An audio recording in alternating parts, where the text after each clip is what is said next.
All right, the key to mental health during the pandemic. This is a big one. And let's start off by just highlighting this pandemic causing all kinds of uncertainty, right? Which is getting all kinds of worries going on the rise. We've got stress, right? And the key to this video, what we're highlighting is like, how do we go from here to over here where we're going to trust the process, right? What it takes to get to where you want to go, and also understanding how to see opportunities, how to focus on what you can control, right? Focus is on what you can control instead of all these things out of our control and all this uncertainty and things that are changing. And lastly, to be present and and be relaxed and in the moment, right? So these are the outcomes we want.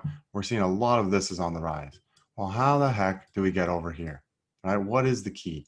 Well, that's what I'm going to cover. But first, before I do that, I want to make sure you know who I am. If you don't know me, Dr. Cassie Preston, a performance consultant and coach, helping athletes, teams, businesses improve both their performance and their well-being. So today, obviously, I'm talking more about well-being than performance.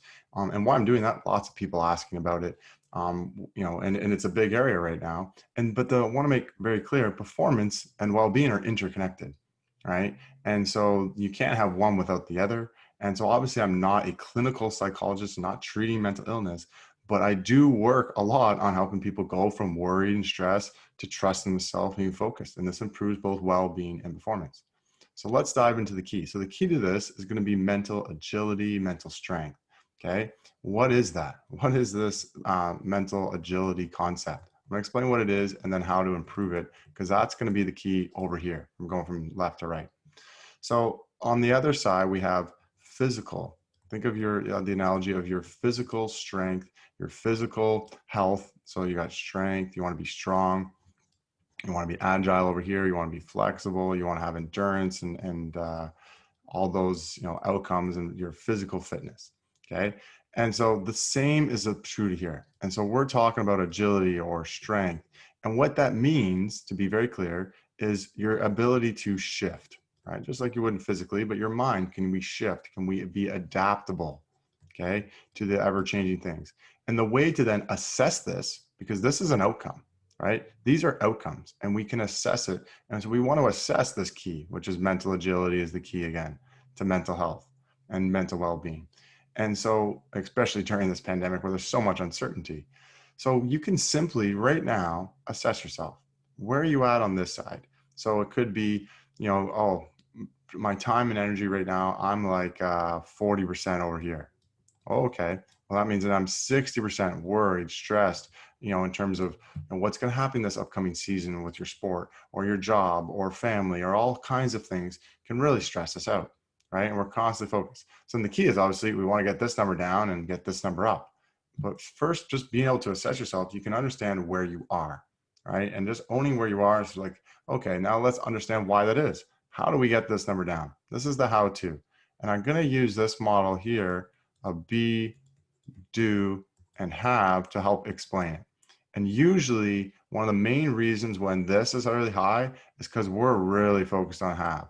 I need to have more. I need to have this. I need to achieve this. I want these. And we're like, I gotta be better. I need these things. There's all this uncertainty. It's hard to say what exactly you're going to have in 2 months from now and what things are going to happen. But our society is kind of like, oh, I'll be happy when I have these things. And the fact is that's not true. And you're constantly striving, and it can actually really stress you out and make you worried. And we have these fantasies that we think, oh, we're just going to have all this stuff and no struggle along the way. And so that's not true. And so we need to understand that there's more to life than just having. And so that's when it starts to think that, oh, okay, well, I'm going to do more. All right. So I got to do this. I'm going to do this. I'm going to do these things and do. So I'm going to do so that I can have. And often if you're over focused on do, well, you feel overwhelmed. Okay. Stressed, worried. Okay. All this uncertainty, playing a factor on this one too. So these two things I'm just going to do and have externally focused, right? What can I achieve? What am I going to do to achieve? And we're not really focusing on what's intrinsic and what's true and resonates and, what our heart wants and what's actually truly inspiring to us. And so that's what being is all about. And the concept that I like to kind of really reinforce here is we want to then focus on why we're doing things, what's meaningful to us in the first place. That leads to then what you do and it flows out. And then the result is what you have. Instead of we're mostly doing this backwards. Like, okay, what do I want to have? What do I got to have and achieve? What do I have to do to get it? And rarely focusing on why you're doing it in the first place. What's so meaningful? What's so enjoyable about the things that you want to be, do, and have anyways? And so we're really going to stress starting here, being more instead of doing and having more. And so that concept, goes a long way. And there's a couple big things, and then I'll give a couple ideas in the tools. But the idea of like, how can we be more? What the heck does that really mean? Well, it means like, what inspires you? What does your heart say? And these are things you can do daily, right? So you want to be an elite athlete. You want to be a great parent. You want to be, the thing that's valuable and interesting to you and what your heart says. Well, you can do it every day, right? It's not like, use Crosby as a hockey player example. He can be an elite hockey player every day. Doesn't always get the results every day. And in a pandemic, he's not playing right now. He can do certain things. Maybe this changes a bit, but he's being this every day. And then from there flows out what he does and the results. And sometimes the results don't always come right away, obviously. And so they're up and they're down. He doesn't score 2 goals every game, right? It goes up and down. Some days he scores, some days he doesn't. And so, but the perspective of focusing on what we can be every day, why, right? Having perspective and understanding of your situation, and then just being who you want to be given your current situation. Accept and understand the reality of this pandemic and where it is right now. Accept and understand. We don't know exactly what's going to happen in 2 months. I have no idea, right? There's people that are projecting, and more people related to that field. But the idea is you have to understand. But the other big thing you can do when you're being is like, what are the opportunities to be, right? So seeing opportunities over here, this concept, right? When one door closes, there's another door opening, right? Yeah, maybe your season's closed, or maybe there's uncertainty in jobs, or there's all kinds of things going on in your life. But where are the opportunities, the silver linings, right? Think of an athlete right now. Oh, they usually just perform. There's a great opportunity to be really investing in your development. And that's going to serve you long term. It's a great opportunity to get connected to who you're being in the first place. Why you enjoy, because you can still train to some extent. You can be doing things that are enjoyable. And if you have that mindset, it leads when things do end and it really opens up and you're back and things are more normal, you're going to be, do, and have, it's going to flow a lot more easier. Instead, a lot of us, we're doing this little rat race over here, just do and have all the time.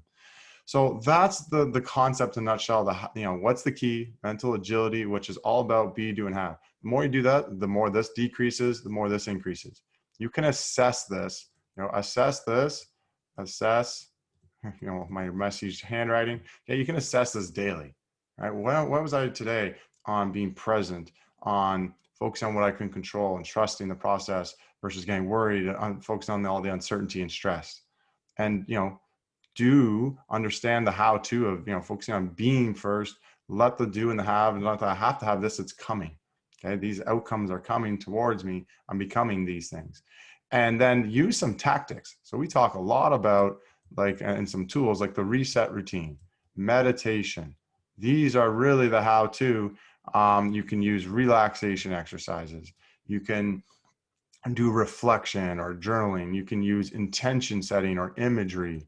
Okay, there's a handful of things that we teach and to help you really get more to the being, the flow out, the do, and the have. And so we're increasing this number, which increases both our overall well-being and your performance, right? So whether you're performing right now, you're training, or you're at work, or in the future, it'll help your performance. Because again, the stronger you increase this mental strength, this mental agility, okay, all of these things have benefits to your performance and well-being.